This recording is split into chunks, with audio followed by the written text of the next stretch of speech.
Welcome back to Temple Emmanuel. This week, as we approach the High Holy Days, we are reading the Torah portion Ki Tavo. Ki Tavo means when you go into, specifically talking about Moses' instruction to the Hebrews as they are about in a few days' time to cross over the Jordan and to enter the Promised Land. The instructions in this week's Torah portion talk about the procedures, the rituals that would take place in a holy temple, or perhaps just in a local shrine before the temple was built in Jerusalem. And the text tells us that you are supposed to show up with your first fruits.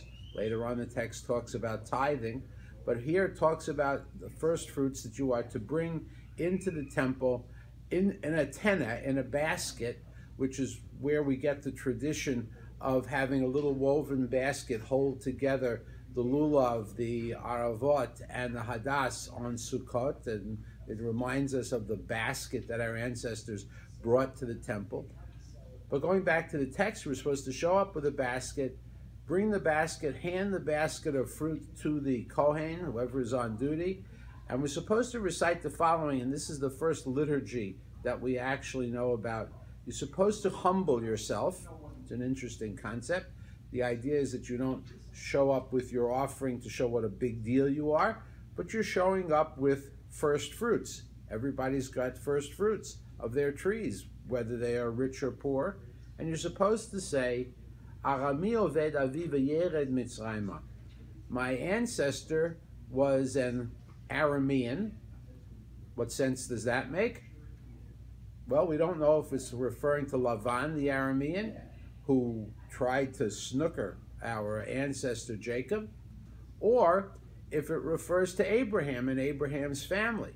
Because although we pick up the story of Abraham in a few weeks in the middle of Mesopotamia, or at the most distant in the eastern Levant, while we do that, we know that Abraham's family, his ancestral home, is Aram, Aramea, which today we would see as southern Lebanon and southwestern Syria. So we know that Abraham's family comes there, but then it says he's Oved. In this case, now some of you may be hearing Oved like a servant with an ayin, but it's not with an ayin, it's with an aleph.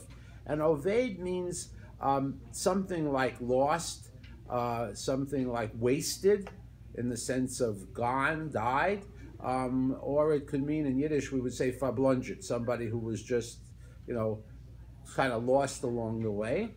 And it says in Arami Oved Avi, my ancestor was a wandering Aramean, but he went down to Egypt. He was there for a short time.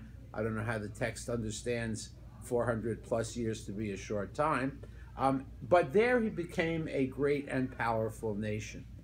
That half a verse in this week's Torah portion, and that couple of sentences really is a magnificent summation of Jewish history. We start out as a people who are wandering. We come in contact with folks who are our friends and allies and supporters, but we come in contact with those who would like to waste us as well. Oved, they're after us. Or we were just lost. We just weren't sure which way to go.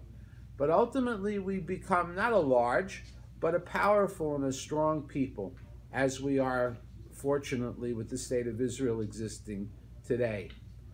And so this is important because whenever we hit a new cycle of the year, whenever we are able to sit back and look at what we have accomplished as individuals, as a community, or as the people of Israel as a whole, it's important for us to remember, just as our ancestors who approached the Kohen with their offering will remember that this first fruit, this produce of our lives, this product of our peoplehood, is not something that we alone have done. It's not something that we have done by ourselves in our own generation, but something that is possible because of our efforts, but also because of the efforts and the trials and tribulations, as well as the triumphs of all of the generations that have come before us. And so as we read Ki Tavo this week, whatever promised land we have entered into, America, Israel, any community, perhaps even our homes and our families, we realize, and we're supposed to remember, Vanita, you are supposed to humble yourself and understand that while we make our contribution, we wouldn't be here if it hadn't been for generations that came before us. Have a great week and a Shabbat Shalom.